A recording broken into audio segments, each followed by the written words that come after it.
साथियों, दक्षता आधारित आकलन 1 जो कि अभी हमारा होने वाला है और इसके अंतर्गत हम अपना जो OCR है और प्रश्न पत्र है उसको किस प्रकार से अपलोड करेंगे, बैठक व्यवस्था, शिक्षकों हेतु निर्देश क्या रहने वाले हैं, बच्चों की मदद हम किस प्रकार से कर सकेंगे, फोटो हम किस प्रकार से खींचना है, अपलोड की प्रक्रिया क्या रहने वाली है, किन किन बातों का ध्यान रखना होगा और क्या इसकी सारी प्रक्रिया रहने वाली है। तो इन सभी चीज़ों की जानकारी आपको आज के इस वीडियो में दी जाएगी, तो आप वीडियो को शुरू से अंत तक जरूर देखें और यदि चैनल पर नहीं तो चैनल को सब्सक्राइब करके जिसके इस प्रकार के महत्वपूर्ण अपडेट जो कि हम आपके लिए लेके आते हैं आपको सबसे पहले हमारे चैनल के माध्यम से प्राप्त होते रहे। तो साथियों शुरू करते हैं आज का वीडियो। साथियों, दक्षता आधारित आकलन 1 के संदर्भ में महत्वपूर्ण दिशा निर्देश जारी हुए हैं और इसमें दक्षता आधारित आकलन 1 के संदर्भ में जो कि बिंदु रहेंगे कि ये क्या है। सबसे पहले तो इसमें बताया गया है कि राज्य स्तर पर शिक्षकों द्वारा बनाए गए दक्षता आधारित प्रश्न पत्र का उपयोग होगा। इसमें गणित, अंग्रेजी और हिंदी विषयों का परीक्षण किया जाएगा। इस बार आकलन में कक्षा स्तर से नीचे और कक्षा स्तर के अनुसार दोनों प्रकार की दक्षताओं को शामिल किया गया है। पाठ्यक्रम पाठ्यपुस्तकों और वर्तमान पाठ्यपुस्तकों से लिए गए हैं। दक्षताओं की सूची RSCRT द्वारा जारी की गई है। इन्हें साथियों आकलन इन्हीं दक्षताओं के आधार पर आयोजित किया जाएगा। साथियों, इसमें रटना होगा खत्म, कोई भी बच्चा पीछे नहीं छूटेगा, डाटा रिपोर्टिंग नहीं, डेटा आधार शिक्षण होगा। साथियों, सबसे पहले हम आपको इसका टाइम टेबल बता देते हैं कि 21 तारीख को यहाँ पर हिंदी विषय का पेपर रहेगा और 21 तारीख को ही यहाँ पर अंग्रेजी का भी रहेगा।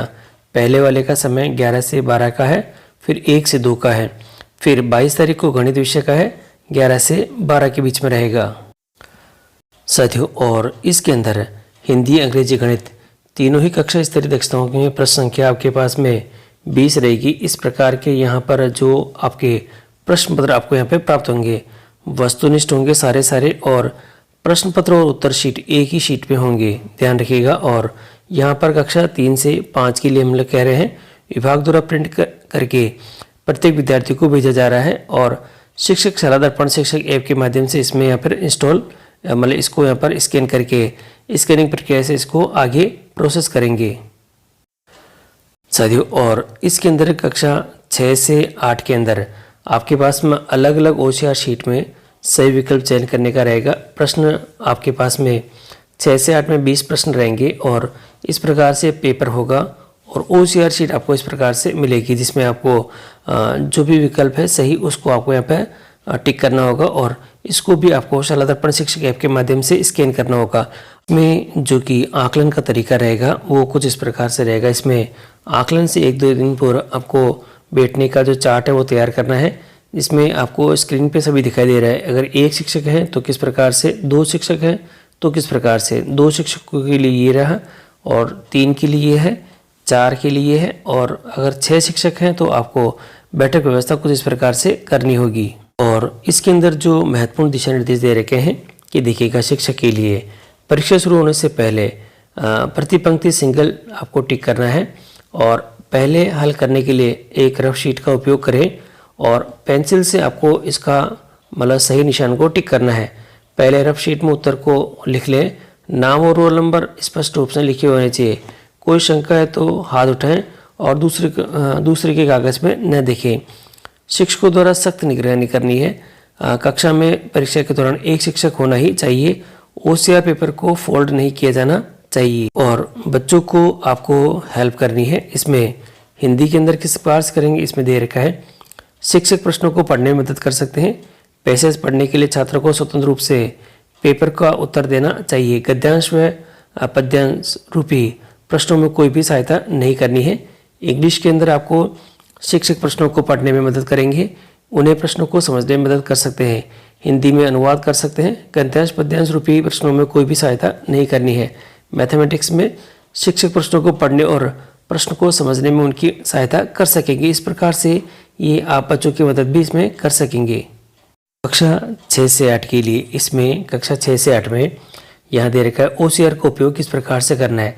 सबसे पहले आप OCR को ध्यान से देख लें। इसमें ऊपर की तरफ जो एक आपको येलो कलर के अंदर दे रखा है, यहाँ पर ये QR कोड है और QR कोड का उत्तर पत्र की फ़ोटो खींचने पर इस क्यूआर कोड के द्वारा जांच और डाटा एंट्री स्वतः हो जाएगी।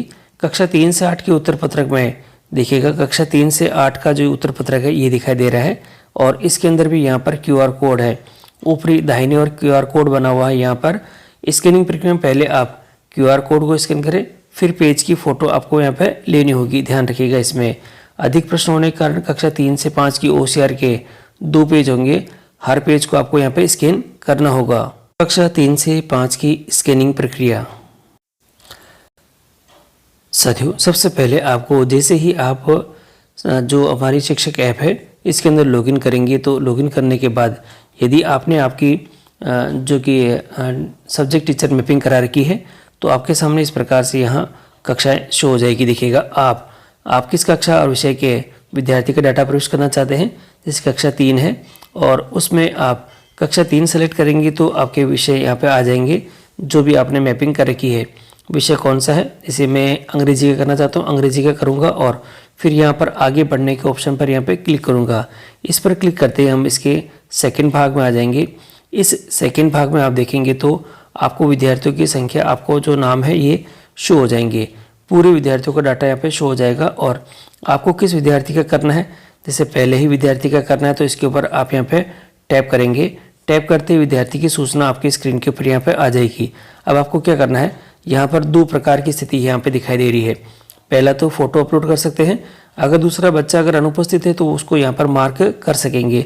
फोटो अपलोड करने के लिए फोटो अपलोड के ऊपर यहाँ पे क्लिक करेंगे।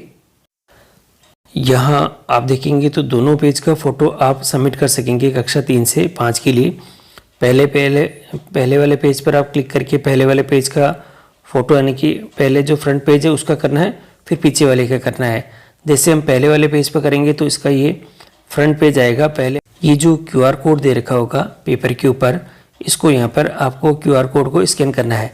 स्कैन करते ही आपका पहला पेज यहाँ पर नाम आ जाएगा बच्चे का, कि रोशन बच्चा का नाम है, पिता का नाम आ जाएगा और OCR पत्रक का पेज नंबर 1 आपका यहाँ पे आ जाएगा।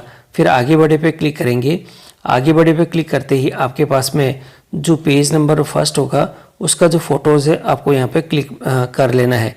पेज आपको बहुत ध्यान से करना है कि पूरा पेज वो शो होना चाहिए और उसमें किसी के बाद आप यहाँ पर ये जो हमारा तृतीय योगात्मक आकलन का जो पेपर है इसको आप OCR को यहाँ पर पेपर है उसको आप यहाँ पे अपलोड कर लें। पहले पेज कर ले, फिर सेकंड पेज कर ले, ये आपको यहाँ पर कार्य कर लेना है। अब मैं कक्षा 6 से 8 का दिखा देता हूँ। साथियों, इसमें जो पहला काम यही करना है कि आपको लॉगिन करना है ऐप के ऊपर और कक्षा सेलेक्ट कर लेनी है और विषय क्या है वो करके आप आगे बढ़ेंगे। आगे बढ़ने पे विद्यार्थी का डाटा यहाँ पे विद्यार्थियों की संख्यात्मक जो यहाँ आ जाएगी। इसमें पहले ही विद्यार्थी का करना है तो पहले विद्यार्थी पे क्लिक करेंगे तो उसका नाम और ये इस प्रकार से डिटेल आ जाएगी। फ़ोटो अपलोड करे पर यहाँ पर आपको ऑप्शन मिलेगा और दूसरा ऑप्शन मिलेगा अनुपस्थित वाला। जैसे कक्षा दे रखी है, कक्षा 6 है और उसके अंदर मैं यहाँ पे फ़ोटो अपलोड करना चाहता हूँ और जैसे ही फ़ोटो अपलोड पर क्लिक करेंगे हमारे पास यहाँ पर तस्वीर की लोकेशन मांगेगा कि कैमरा खोले या गैलरी से करे। अगर आपने उसको गैलरी में नहीं ले रखा है तो आप कैमरे की सहायता से ओपन करके उसको कर ले सकते हैं। अदरवाइज अगर फ़ोटो पहले से क्लिक करके रखे हुए हैं तो गैलरी से आप यहाँ पर कर सकेंगे। अगर बच्चा गलत है तो आप यहाँ से इसको रद्द भी कर सकेंगे। फिर इसके बाद आपके पास में सबसे पहला ही काम ये करना है कि OCR का जो भी आपकी OCR है उसके ऊपर जो दाहिनी तरफ जो आपके पास में QR कोड दे रखा है उसको आपको स्कैन करना है। इसको स्कैन करने के जस्ट बाद ही आपको फ़ोटो आपको यहाँ पर जो OCR का पूरा पेपर है वह अपलोड करना है। तस्वीर बिल्कुल स्पष्ट रूप से यहाँ पर होनी चाहिए और चारों ही कोने एकदम यहाँ पे दिखाई देने चाहिए। इसमें किसी प्रकार की त्रुटि आपके यहाँ पे नहीं होनी चाहिए। साथियों, इसके बाद यहाँ पर आपको कन्फर्म पर यहाँ पर कन्फर्म करना पड़ेगा कि क्या जिस विद्यार्थी का आपने OCR अपलोड किया है वो वही है या नहीं, क्या विद्यार्थी का नाम अपलोड की गई फ़ोटो से मेल खाता है। अगर मेल खाता है तो आपके पास में यहाँ पर सत्यापित करें और आगे बढ़ेगा बटन दे रखा है, इससे आप इसको सत्यापित करके आगे बढ़ सकेंगे और आपका जो ये जो OCR है ये अपलोड हो जाएगा। आप ऐसे करके नेक्स्ट सभी बच्चों को यहाँ पर OCR अपलोड कर लें। तो OCR को सही तरह से अपलोड करने के लिए पहले जैसे ही बच्चे का नाम आएगा तो आपको फ़ोटो अपलोड पर यहाँ पर क्लिक कर देना है कि इस बच्चे का मैं जो OCR का फ़ोटो अपलोड करना चाहता हूँ, तो तस्वीर की लोकेशन आपके सामने यहाँ पे मांगेगा। कैमरा खोले या गैलरी से ले या रद्द करें, तो आपको जो सिचुएशन है उसके अनुसार आपको OCR अपलोड करना है। कैमरे से करना चाहते हो तो यहाँ करें, अगर फ़ोटो पहले से ही है तो आपको यहाँ पर क्लिक करके कर लेना है। अभी आपको जैसे आप करेंगे तो अलाउ मांगेगा, allow only while using the app, ask every time और डोंट अलाउ, तो आपको यहाँ पर अलाउ करना है, अदरवाइज़ ये आपका जो OCR है वो स्कैन नहीं करेगा। इसके बाद आपको क्या करना है, OCR को पेपर को जो भी है आपके पास उसको अच्छे से यहाँ पे अपलोड कर लेना है। स्पष्ट नीचे जो बैकग्राउंड है वह होना चाहिए, जिससे कि आपकी जो OCR है वह सही तरह से यहाँ पे अपलोड हो जाए। OCR के बारे में महत्वपूर्ण बिंदु, इसको आपको स्वयं चेक नहीं करना है, नहीं कोई इसके ऊपर निशान या हस्ताक्षर करने हैं। एक बार पेपर कलेक्ट करने के बाद उत्तर पत्रक पर कोई परिवर्तन नहीं करना है।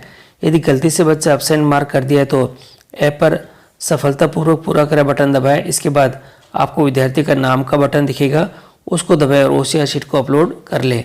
ध्यान दें कि बच्चे केवल टिक ही करें और इसके ऊपर कोई दूसरा कार्य नहीं करें। आपको थोड़ा सा यहाँ ध्यान भी रखना होगा कि फ़ोटो खींचते समय क्या क्या बात की सावधानी रखनी है। पहले विद्यार्थी का फ़ोटो आपको अपलोड न करें, विद्यार्थी की फ़ोटो आपको नहीं करना, जैसे काम करते हुए का। गलत कक्षा विषय का फ़ोटो आप बिल्कुल भी अपलोड नहीं करें। अन्य पुस्तक की फ़ोटो अपलोड आपको नहीं करनी है। दूर से फ़ोटो नहीं लेनी है, स्पष्ट पास से लेनी है, धुंधली फ़ोटो नहीं लेनी है। कागज़ के बंडल को एक साथ न रखें और एक एक करके ही आपको ये जो आपका कार्य वह कंप्लीट करके रखना है। फ़ोटो खींचते समय आमतौर पर जो त्रुटियाँ रहती है वे देखते हैं कि यहाँ पर उत्तर पत्रकों को स्वयं बिल्कुल भी नहीं जांचना है। कक्षा 6 से 8 का प्रश्न पत्र आपको अपलोड नहीं करना है, केवल OCR करनी है। टिक के अलावा कोई निशान आपको यहाँ पर नहीं करने हैं और यहाँ पर केवल टिक दे रखा है, आपको बॉक्स में गोले भी नहीं करने हैं। वाटरमार्क के साथ फ़ोटो नहीं लेना है। ध्यान रखिएगा कि किसी भी प्रकार से इस प्रकार से नीचे जो वाटरमार्क आ रहा है आपके फ़ोन के संदर्भ में, वह आपको यहाँ पर अपलोड में नहीं लेना है। तो थोड़ा सा इन बातों का ध्यान रखेंगे तो सारा कार्य यहाँ पर कंप्लीट हो जाएगा। देखिए सर, तो मैंने आपको पूरी जानकारी दे दी है। बाकी ऐप का उपयोग किस प्रकार से करेंगे इसका भी मैंने पहले वीडियो बना रखा है, जो कि आपको डिस्क्रिप्शन बॉक्स में उस वीडियो के अंत में देखने को मिल जाएगा। आज के लिए इतना ही है। बाकी कोई क्वेरीज हो तो आप कमेंट बॉक्स में कमेंट करें, जिससे कि आपका समस्या का समाधान शीघ्र किया जा सके। धन्यवाद।